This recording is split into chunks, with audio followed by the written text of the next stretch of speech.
नमस्कार, मैं रवीश कुमार। दिल्ली के मुख्यमंत्री अरविंद केजरीवाल को 15 अप्रैल तक के लिए न्यायिक हिरासत में भेज दिया गया है। मनी लॉन्ड्रिंग का कानून ही ऐसा है कि एक बार ईडी जिसे बंद कर देती है उसके लिए जमानत मुश्किल हो जाती है।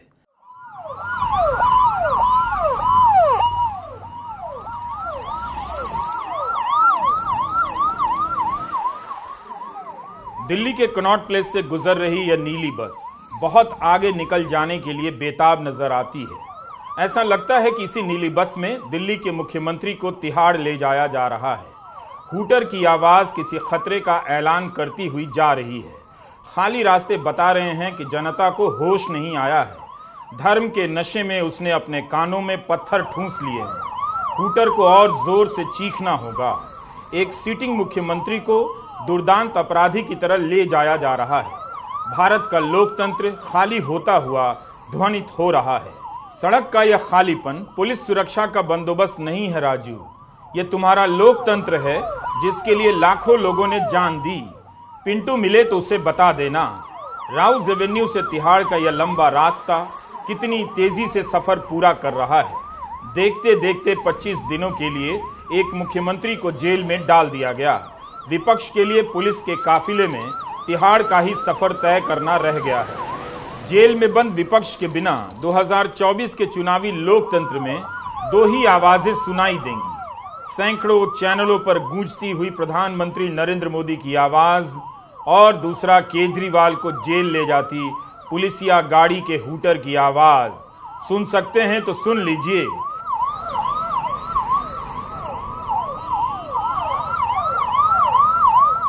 एक दिन पहले रविवार को इसी मुख्यमंत्री की गिरफ्तारी के विरोध में रामलीला मैदान में हजारों लोग जमा हुए।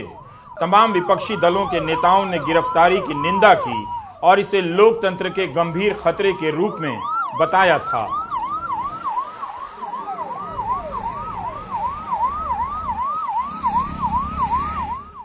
अट्ठाईस मार्च को अरविंद केजरीवाल ने राउज एवेन्यू कोर्ट में अपनी बात विस्तार से रखी तो थी। उनकी बातों से ईडी की जांच में कई तरह की कमजोरियां नजर आ रही थीं, मगर कोर्ट उनकी बातों से मुतमईन नहीं हुआ। 21 मार्च को गिरफ्तार हुए केजरीवाल अब 15 अप्रैल तक तिहाड़ में रहेंगे। धीरे धीरे राउज एवेन्यू कोर्ट का यह दृश्य कर्मकांड सा बनता जा रहा है। मुख्यमंत्री को पेशी के लिए लाया जाता है, मुख्यमंत्री को इस जेल से उस जेल में ले जाया जाता है। पिछली बार केजरीवाल ने कहा था कि वे रिमांड का विरोध करने नहीं आए हैं। इस बार कोर्ट ने तिहाड़ भेज दिया। आपको याद होगा, दिल्ली हाई कोर्ट में अभिषेक मनु सिंघवी ने भी जोरदार बहस की, लेकिन जमानत नहीं मिली। दिल्ली हाई कोर्ट में 3 अप्रैल को सुनवाई होनी है। उसके पहले 2 अप्रैल को ईडी अपना पक्ष हाई कोर्ट में दायर करेगी। आज राउज एवेन्यू कोर्ट के स्पेशल सीबीआई न्यायाधीश कावेरी बावेजा के सामने ईडी ने रिमांड की मांग नहीं की, न्यायिक हिरासत की मांग की। उन्हें 15 अप्रैल तक के लिए हिरासत में भेजा गया।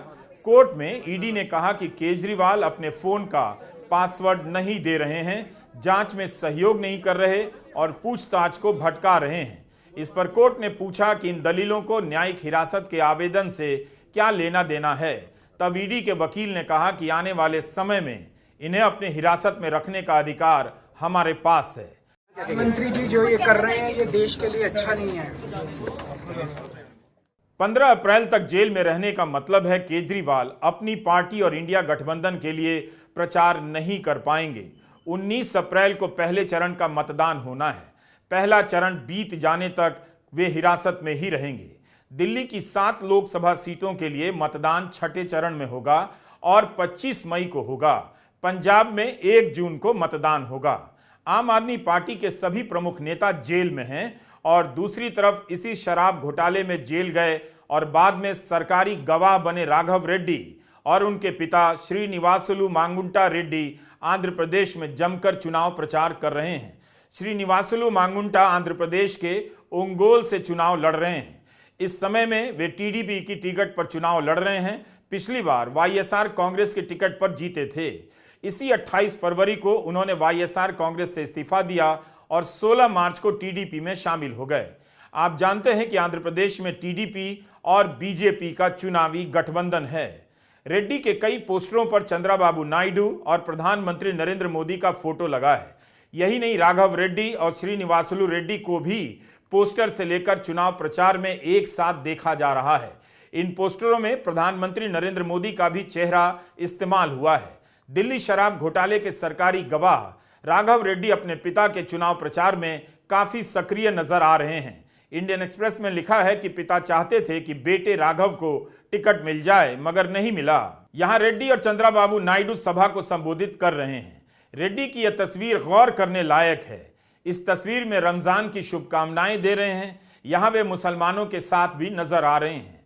बीजेपी का उम्मीदवार शायद ही ऐसी तस्वीर जारी करे, लेकिन सहयोगी दल के उम्मीदवारों को सेक्युलरिज्म की थोड़ी छूट होती है। ऐसा लगता है कि इस तस्वीर में होली की बधाई दे रहे हैं। होली के इस पोस्टर पर प्रधानमंत्री मोदी के साथ राघव रेड्डी की भी तस्वीर है। सारी तस्वीरें रेड्डी के फेसबुक पेज से ली गई हैं।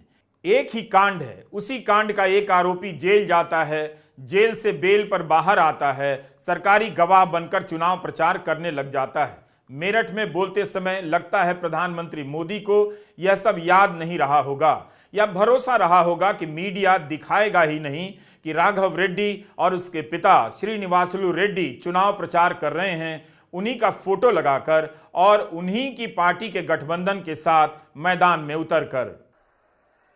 मैं भ्रष्टाचार पर कार्रवाई कर रहा हूं, इससे कुछ लोग बौखला गए हैं।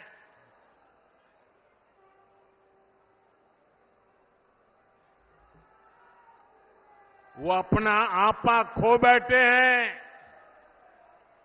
और मेरे प्यारे देशवासियों, मैं कहता हूं, मोदी की गारंटी कहती है,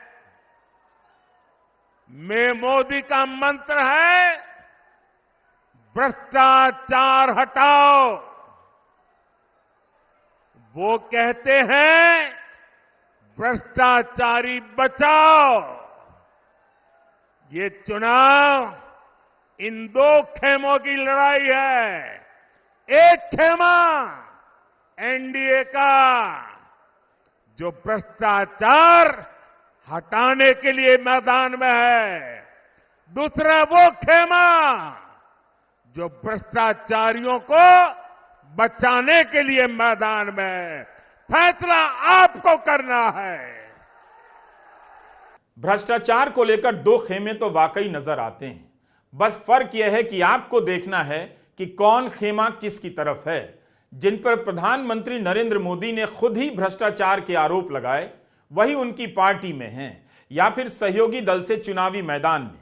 नवीन जिंदल पर कोयला घोटाले के मामले में आरोप है, मनी लॉन्ड्रिंग का केस है, वो अब प्रधानमंत्री के खेमे में हैं, उनकी पार्टी बीजेपी से चुनाव लड़ रहे हैं। आप प्रफुल्ल पटेल हैं और आप महाराष्ट्र के उप मुख्यमंत्री अजीत पवार। आप दोनों पर बीजेपी ने ही अलग अलग मामलों में 70 हजार करोड़ के घोटाले के आरोप लगाए, प्रधानमंत्री ने भी लगाए और पब्लिक को सब पता है। केवल इन्हीं दो लोगों पर 1,40,000 करोड़ रुपए के घोटाले के आरोप हैं। आपको बता दें कि ये दोनों आजकल प्रधानमंत्री मोदी के खेमे में हैं। प्रधानमंत्री मोदी ही बता सकते हैं कि जिन्हें वे भ्रष्ट बताया करते थे, वे उनके खेमे में कैसे आ गए। प्रधानमंत्री मोदी से पूछिए कि एनडीए का कौन सा एक खेमा है जो भ्रष्टाचार से लड़ रहा है। अगर ऐसा कोई खेमा एनडीए का है तो उस खेमे में प्रफुल्ल पटेल, अजीत पवार और नवीन जिंदल क्या कर रहे हैं? कम से कम इतना तो लिहाज करना ही चाहिए था कि जिस दिल्ली शराब घोटाले में ईडी ने राघव रेड्डी को गिरफ्तार किया, बाद में बेल पर रिहा होने के बाद राघव रेड्डी सरकारी गवाह बना, उसके पिता श्रीनिवासलू रेड्डी अपने बयान में केजरीवाल का नाम लेते हैं। वही रेड्डी टीडीपी की टिकट पर चुनाव लड़ रहे हैं। राघव रेड्डी पिता के साथ प्रचार कर रहा है, बीजेपी के साथ टीडीपी का गठबंधन है। क्या बिल्कुल ही परवाह नहीं है कि जनता क्या सोचेगी, या जनता अब यह सब देखने और सोचने के लायक बची ही नहीं? अगर राघव रेड्डी और श्रीनिवासलू रेड्डी के पोस्टर पर प्रधानमंत्री मोदी की तस्वीर होगी, तो क्या इसे गारंटी के तौर पर नहीं देखा जाएगा कि आपने केजरीवाल का नाम लिया, आप प्रचार करो, केजरीवाल को जेल में रहना होगा? 28 मार्च को राउज एवेन्यू कोर्ट में केजरीवाल ने यह सब कहा था और हमने आपको पुराने वीडियो में दिखाया भी। दूसरा बयान मागुंटा श्रीनिवासुलु रेड्डी का है, एमएसआर का।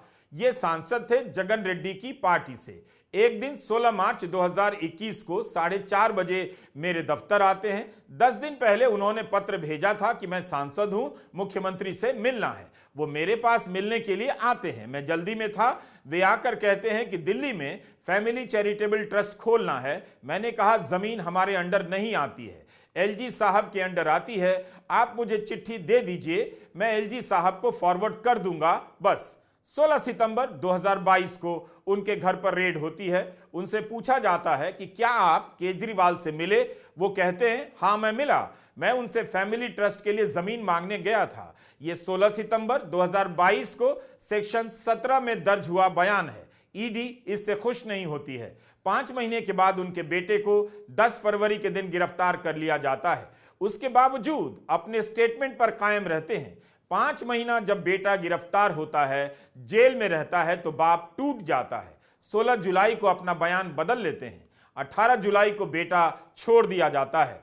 उसके बाद उनका कोई स्टेटमेंट नहीं होता। जैसे ही उन्होंने मेरे खिलाफ स्टेटमेंट दिया, बेटा भी छूट गया और स्टेटमेंट लेने भी बंद हो गए। और 3 अक्टूबर को उनका माफीनामा भी हो गया। मिशन पूरा हो गया। इसका मतलब ईडी को केवल और केवल मुझे फंसाना था। इस बयान के आधार पर एक तस्वीर तो नजर आती है। पहले राघव रेड्डी जेल जाता है, फिर जेल से बाहर आने के लिए केजरीवाल का नाम लेता है। उसमें भी लेन देन का कोई स्पष्ट आरोप नहीं है। लेकिन केजरीवाल जेल में और बाप बेटा चुनावी मैदान में।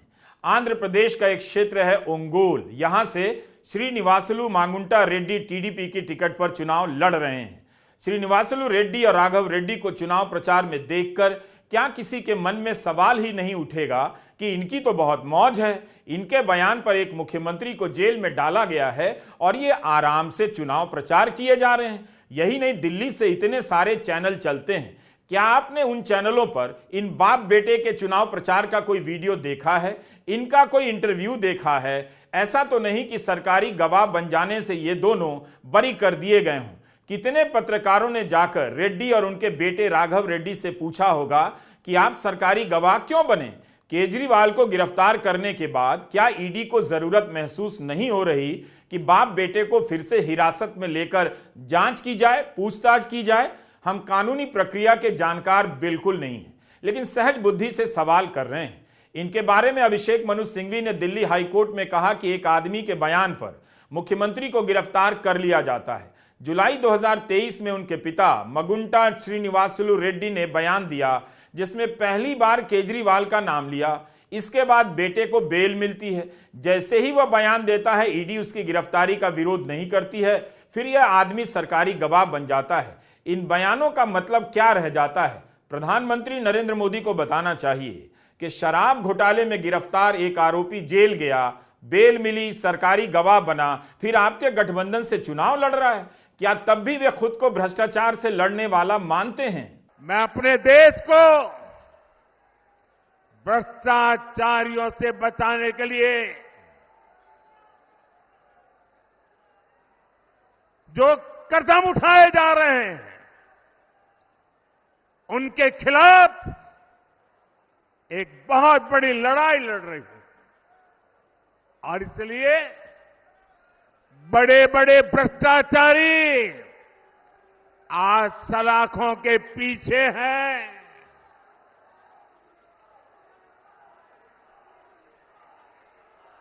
सुप्रीम कोर्ट तक जमानत नहीं मिल रही है और इसलिए कई बड़े बड़े भ्रष्टाचारियों को कोर्ट के चक्कर लगाने पड़ रहे हैं। और इसलिए पूरे देश में आपने टीवी पे देखा होगा, कहीं बिस्तर के नीचे से नोटों को ढेर निकल रहे हैं, कहीं दीवारों से नोटों के ढेर निकल रहे हैं। और अभी तो मैंने देखा वॉशिंग मशीन में नोटों के ढेर थे। चुनावों के बीच में ईडी और आईटी के सहारे विपक्षी पार्टी और उसके नेताओं को घेरा जा रहा है। क्या यह भ्रष्टाचार की लड़ाई है? सुप्रीम कोर्ट से जमानत नहीं मिल रही है, यह फैसला तो नहीं है। मनी लॉन्ड्रिंग के केस में जमानत मुश्किल कर दी गई है। कोर्ट के सामने इस कानून की समीक्षा होनी है। कोर्ट ने अपना फैसला सुनाने में काफी देरी कर दी। यह इंडियन एक्सप्रेस में छपा है। हिंदी के अखबारों में ऐसी बातें नहीं छापी जाती हैं। पूरा मकसद होता है कि जनता को, हिंदी के पाठकों को कुछ बताना ही नहीं है, उसे अंधेरे में रखना है।